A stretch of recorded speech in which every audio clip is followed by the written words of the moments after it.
Dear student, पिछले video में हमने अल्कोहल के निर्जलीकरण की अभिक्रियाओं को समझा था। आज का वीडियो बहुत ही महत्वपूर्ण है क्योंकि आज हम अल्कोहल के निर्जलीकरण की क्रियाविधि को समझेंगे।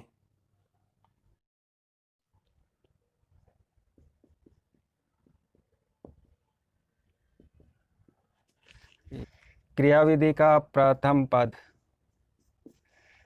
पद में क्या होता है?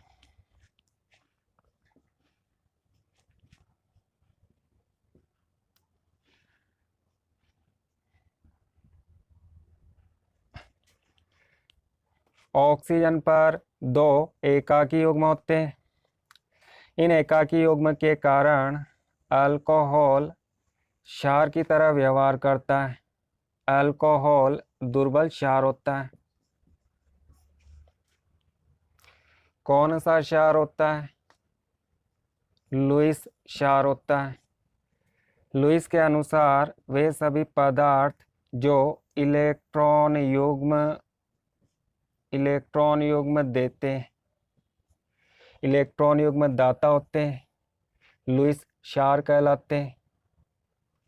जैसे जल का अणु, यह लुईस क्षार होता है क्योंकि ऑक्सीजन पर दो एकाकी युग्म होते हैं और जल का अणु इन एकाकी युग्म को किसी दूसरे परमाणु या अणु को दे सकता है।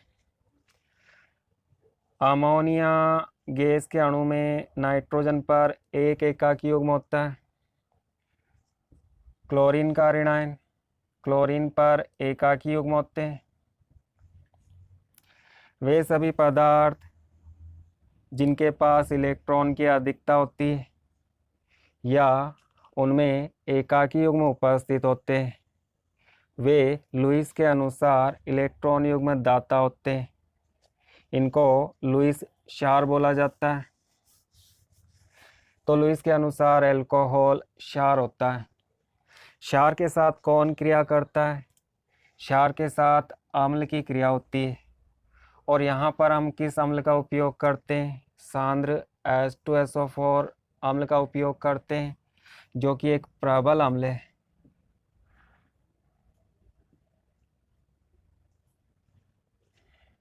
इस अम्ल से H+ आयन प्राप्त होते हैं।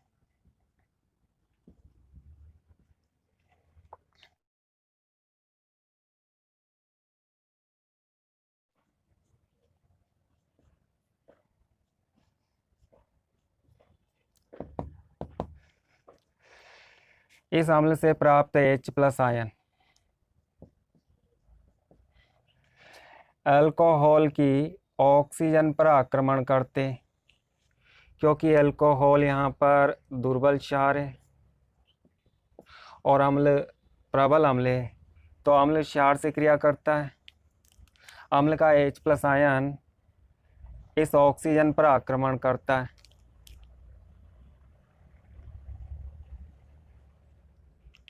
देखो, इस बात को ध्यान से समझना। H+ पर धनावेश होता है। धनावेश का मतलब क्या होता है? धनावेश का मतलब इलेक्ट्रॉन की कमी।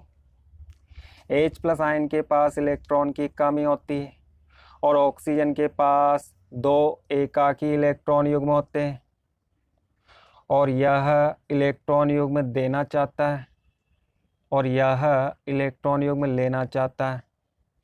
तो ऑक्सीजन एक इलेक्ट्रॉन युग्म इस H+ आयन को देती है और H+ आयन के साथ ऑक्सीजन परमाणु बंध बना लेता है।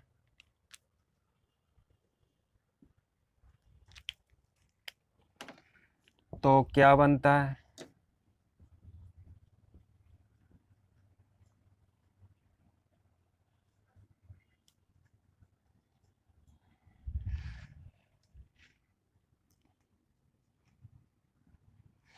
H+ आयन ऑक्सीजन के समीप आता है। ऑक्सीजन एक इलेक्ट्रॉन युग्म देती और इस इलेक्ट्रॉन के जोड़े से यहाँ पर एक सहसंयोजक बंध बनता है। हाइड्रोजन का धनावेश समाप्त हो जाता है क्योंकि ऑक्सीजन से हाइड्रोजन के पास इलेक्ट्रॉन आ जाता है, चूँकि ऑक्सीजन अपने इलेक्ट्रॉन को हाइड्रोजन को देती है तो ऑक्सीजन पर धनावेश आ जाता है। धनावेशित ऑक्सीजन को ऑक्सोनियम आयन कहा जाता है। Oxonium ion.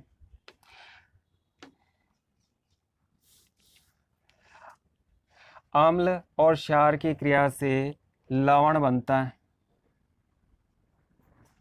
तो इस लवण को ऑक्सोनियम लवण कहा जाता है।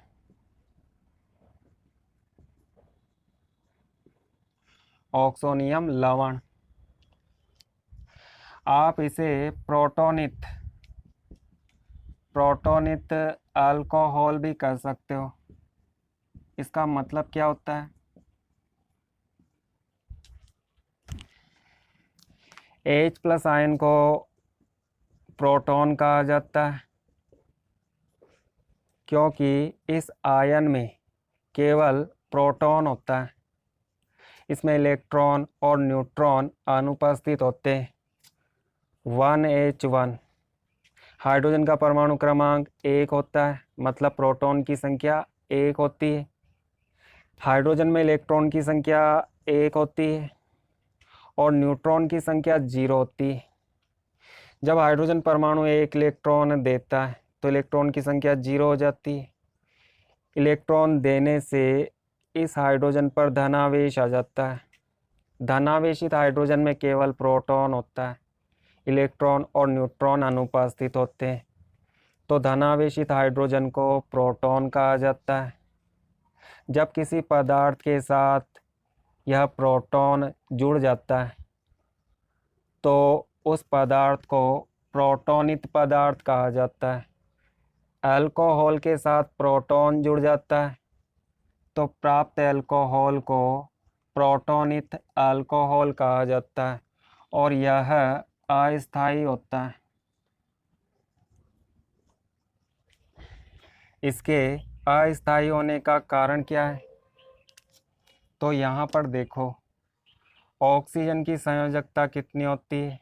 ऑक्सीजन की संयोजकता 2 होती है। ऑक्सीजन 2 बंध बनाती है और यहाँ पर ऑक्सीजन की संयोजकता 3 हो जाती है तो यह अस्थायी होता है।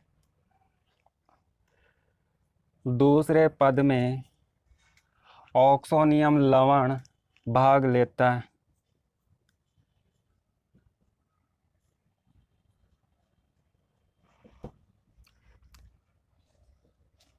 चूँकि यह अस्थायी होता है, चूँकि यहाँ पर ऑक्सीजन की संयोजकता 3 है और ऑक्सीजन क्या चाहती है? ऑक्सीजन चाहती है कि उसकी संयोजकता 2 हो जाए तो यहाँ पर इस बंध को तोड़ना होगा।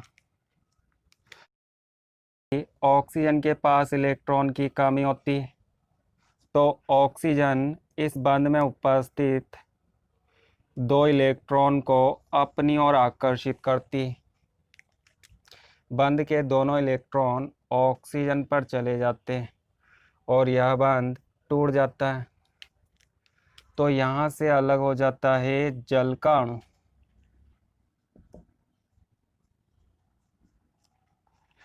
ये दोनों इलेक्ट्रॉन ऑक्सीजन के पास आ जाते हैं, ऑक्सीजन का धनावेश समाप्त हो जाता है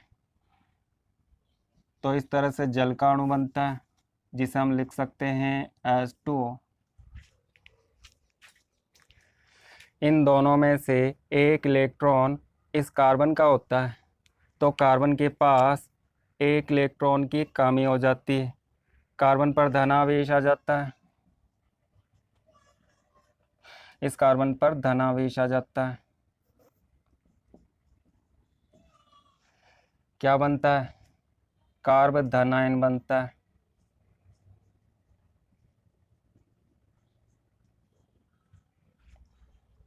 दोस्तों, यह पद धीमी गति से होता है और धीमी गति से होने वाला पद वेग निर्धारक पद कहलाता है। यह पद अभिक्रिया के वेग को निर्धारित करता है। चूँकि इस अभिक्रिया में जल का अणु बाहर निकलता है, जल के अणु का विलोपन होता है, तो इस अभिक्रिया को विलोपन अभिक्रिया भी कहते हैं। वेग निर्धारक पद में भाग लेने वाले अणुओं की संख्या अभिक्रिया की कोटि होती है, और इस अभिक्रिया की कोटि 1 होती है, क्योंकि इस पद में भाग लेने वाले अणुओं की संख्या 1 होती है। तो इसे हम एकाणुक विलोपन अभिक्रिया बोल सकते हैं। विलोपन को अंग्रेजी में एलिमिनेशन अभिक्रिया कहते हैं और ई से दर्शाते हैं।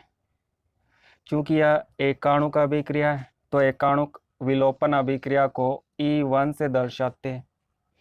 अल्कोहल का निर्जलीकरण E1 अभिक्रिया होती है। चलिए आगे बढ़ते हैं। तीसरा पद, तीसरे पद में कार्बन आयन भाग लेता है।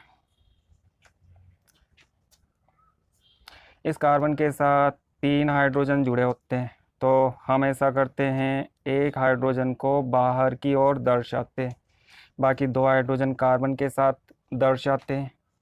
CH3 CH2 प्लस इस कार्बन पर धनावेश।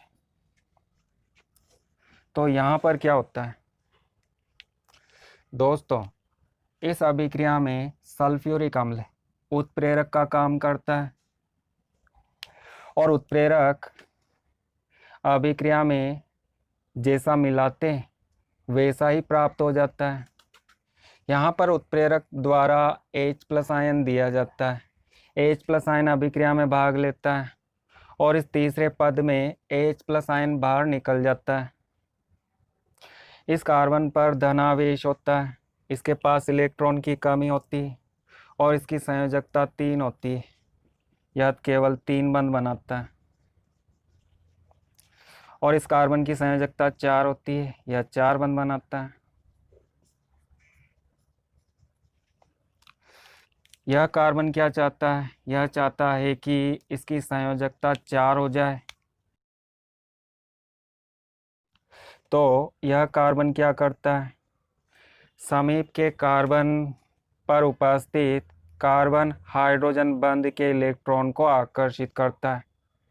इन तीनों में से किसी एक बंध को हम तोड़ देते हैं, और उस बंध में उपस्थित 2 इलेक्ट्रॉन यहाँ पर छलांग लगाते हैं। तो ऐसा करने पर क्या होगा?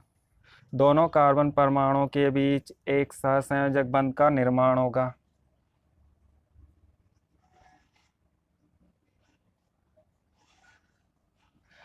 और कार्बन का धनावेश समाप्त हो जाएगा।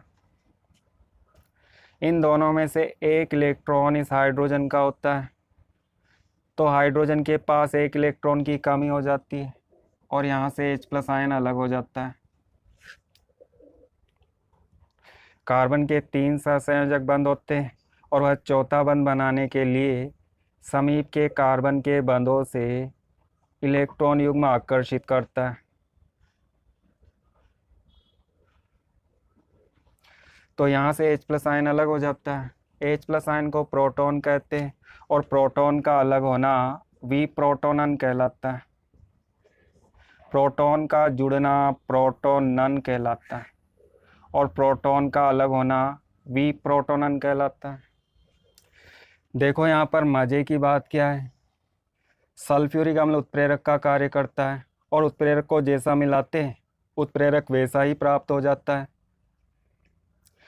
यह H+ आयन देता है। H+ आयन अभिक्रिया में भाग लेते हैं, और अंत में H+ आयन प्राप्त हो जाते हैं।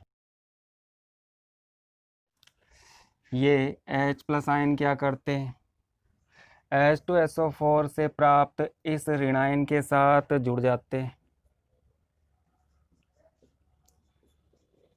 H+ आयन इस ऋण आयन के साथ जुड़कर इसको H2SO4 में बदल देते हैं। तो अभिक्रिया के अंत में पुनः H2SO4 प्राप्त हो जाता है। तो इस अभिक्रिया में सल्फ्यूरिक अम्ल उत्प्रेरक का कार्य करता है,